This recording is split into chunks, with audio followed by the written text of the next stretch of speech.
অনেকেই চায় যে আমার দোয়াটা কবুল হোক, সবাই চায় আমার দোয়া কবুল হোক। দোয়া কবুলের তো অনেক শর্ত আছে, তাই না?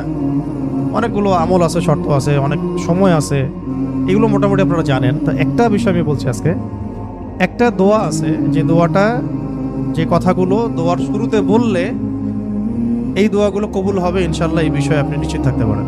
আমি তো আর বলতে পারবো না 100% কবুল হবে, এটা তো আমার পক্ষে বলা সম্ভব না, কিন্তু সবচেয়ে শক্তিশালী যে ওসিলাগুলো দোয়া কবুল করানোর জন্য সেটা এটা।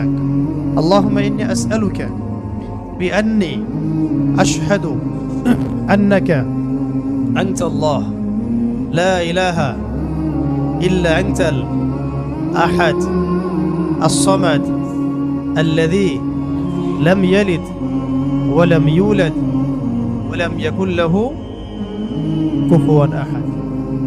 এরপরে আপনি দরুদ শরীফ পড়ে দোয়া করা শুরু করবেন, ইনশাআল্লাহ দোয়া কবুল হবে।